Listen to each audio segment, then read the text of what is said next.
మన ఇండియాలో ఒక ఊరుంది. అక్కడ రాత్రి వేళ ఎవరు బయటికి రారు. ఎందుకంటే ఆ ఊరిలో చేతబడులు జరుగుతాయని చెప్పేసి ప్రజలకు ఒక నమ్మకం ఉంది. ఇదేం కథ కాదు, ఇది నిజంగా జరిగిన ఒక సంఘటన. మన ఇండియాలోని అస్సాం రాష్ట్రంలో మయాంగ్ అనే ఒక ఊరు ఉంది. ఈ ఊరిలో దాదాపు కొన్ని వందల సంవత్సరాల క్రితంగా చేతబడి మంత్రాలు మరియు తాంత్ర విద్యలు అయితే చేస్తున్నారని చెప్పేసి అంటూ ఉంటారు. దీన్నే మనం క్యాపిటల్ ఆఫ్ బ్లాక్ మ్యాజిక్ అని చెప్పేసి కూడా అంటూ ఉంటారు. అక్కడ ఉండే స్థానికులు ఏం చెప్తారంటే, ఒకప్పుడు ఇక్కడ మంత్రంతో మనిషిని మాయం చేసేవారంట. ఒక మాట, ఒక తంత్ర ముద్ర అంతే, అతను కనిపించకుండా పోయేవాడంట. పాతకాలంలో అంటే రాజుల కాలంలో మయాంగ్ మాంత్రికులను యుద్ధంలో ఆయుధాల్లో వాడారంట. ఇక్కడ ఇప్పటికే దాచిపెట్టిన గ్రంథాలు ఉన్నాయి. ఆ గ్రంథాల్లో రక్తంతో రాసిన మంత్రాలు, పూజా విధానాలు ఉన్నాయంట. చాలా మంది ఈ ఊరికి దగ్గరకు రావడానికి కూడా భయపడతారు. ఎందుకంటే ఎవరిలో ఏముందో, ఎవరికి ఏం చేస్తారో, ఎవరికి ఎటువంటి హాని జరుగుతుందో అని, అంతపాటు ఎవరి మీద ఏ మంత్రం వేస్తారో అనేది ఎవరు చెప్పలేరు. ఒకసారి ఓ పర్యాటకుడు తన స్నేహితులతో కలిసి ఈ ఊరికి వచ్చాడు.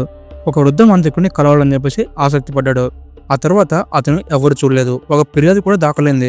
కానీ ఆ వ్యక్తి ఎక్కడికి పోయాడో ఒక మిస్టరీగానే మిగిలిపోయింది. ఇప్పుడు మయాంగ్ అనే ఊరిలో ఒక చిన్న మ్యూజియం కూడా ఉంది.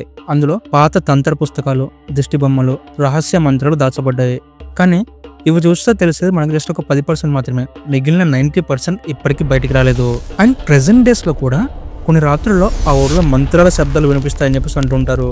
గాలి మారుతుంది, చెమటలు పడతాయి. అప్పటికి తెలిసేది ఇది మనల్ని ఆహ్వానించేది కాదు, ఇది మనల్ని హెచ్చరిస్తుందని చెప్పేసి. అండ్ దాంతోపాటు ఈ ఊర్లోని కొండల మధ్యలో ఒక రహస్య స్థలం అయితే ఉంది. అక్కడ కొన్ని రాత్రుల్లో పసుపు రంగులో పొగలు ఎగుస్తూ ఉంటాయని చెప్పేసి అంటూ ఉంటారు.